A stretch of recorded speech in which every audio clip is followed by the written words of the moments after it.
Daud membiarkan Saul hidup. 1 Samuel 24. Daud pergi dari sana, lalu tinggal di kubu-kubu gunung di En-Gedi.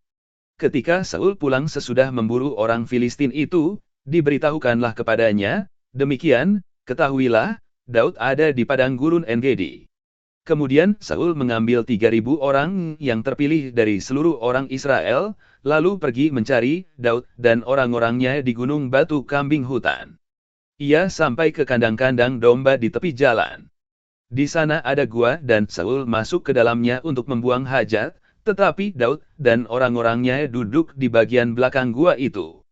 Lalu berkatalah orang-orangnya kepada Daud, telah tiba hari yang dikatakan YHWH kepadamu, sesungguhnya, aku menyerahkan musuhmu ke dalam tanganmu, maka perbuatlah kepadanya apa yang kau pandang baik. Maka Daud bangun, lalu memotong punca jubah Saul dengan diam-diam. Kemudian berdebar-debarlah hati Daud, karena ia telah memotong punca Saul.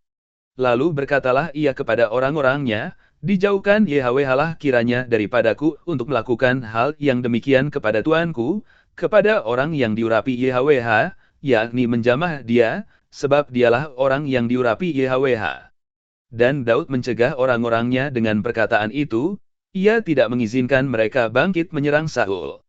Sementara itu Saul telah bangun meninggalkan gua itu hendak melanjutkan perjalanannya.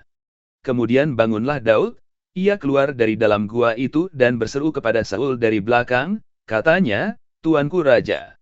Saul menoleh ke belakang, lalu Daud berlutut dengan mukanya ke tanah dan sujud menyembah. Lalu berkatalah Daud kepada Saul, mengapa engkau mendengarkan perkataan orang-orang yang mengatakan, sesungguhnya Daud mengikhtiarkan celakamu. Ketahuilah, pada hari ini matamu sendiri melihat, bahwa YHWH sekarang menyerahkan engkau ke dalam tanganku dalam gua itu, ada orang yang telah menyuruh aku membunuh engkau, tetapi aku merasa sayang kepadamu karena pikirku, aku tidak akan menjamah tuanku itu, sebab dialah orang yang diurapi YHWH.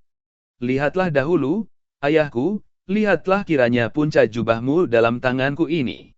Sebab dari kenyataan, bahwa aku memotong punca jubahmu dengan tidak membunuh engkau, dapatlah kau ketahui dan kau lihat, bahwa tanganku bersih daripada kejahatan dan pengkhianatan, dan bahwa aku tidak berbuat dosa terhadap engkau, walaupun engkau ini mengejar-ngejar aku untuk mencabut nyawaku. YHWH kiranya menjadi hakim di antara aku dan engkau, YHWH kiranya membalaskan aku kepadamu, tetapi tanganku tidak akan memukul engkau. Seperti peribahasa orang tua-tua mengatakan, dari orang fasik timbul kefasikan. Tetapi tanganku tidak akan memukul engkau. Terhadap siapakah Raja Israel keluar berperang? Siapakah yang kau kejar? Anjing mati. Seekor kutu saja. Sebab itu YHWH kiranya menjadi hakim yang memutuskan antara aku dan engkau, dia kiranya memperhatikannya, memperjuangkan perkaraku, dan memberi keadilan kepadaku dengan melepaskan aku dari tanganmu. Setelah Daud selesai menyampaikan perkataan itu kepada Saul, berkatalah Saul, suara-mukah itu, ya anakku Daud. Sesudah itu dengan suara nyaring menangislah Saul. Katanya kepada Daud, engkau lebih benar daripada aku, sebab engkau telah melakukan yang baik kepadaku, padahal aku melakukan yang jahat kepadamu. Telah kau tunjukkan pada hari ini, betapa engkau telah melakukan yang baik kepadaku, walaupun YHWH telah menyerahkan aku ke dalam tanganmu, engkau tidak membunuh aku. Apabila seseorang mendapat musuhnya, masakan dilepaskannya dia berjalan dengan selamat. YHWH kiranya membalaskan kepadamu kebaikan ganti apa yang kau lakukan kepadaku pada hari ini. Oleh karena itu, sesungguhnya aku tahu, bahwa engkau pasti menjadi raja, dan jabatan Raja Israel akan tetap kokoh dalam tanganmu. Oleh sebab itu, bersumpahlah kepadaku demi YHWH, bahwa engkau tidak akan melenyapkan keturunanku, dan tidak akan menghapuskan namaku dari kaum keluargaku. Lalu bersumpahlah Daud kepada Saul. Kemudian pulanglah Saul ke rumahnya, sedang Daud dan orang-orangnya pergi ke kubu gunung.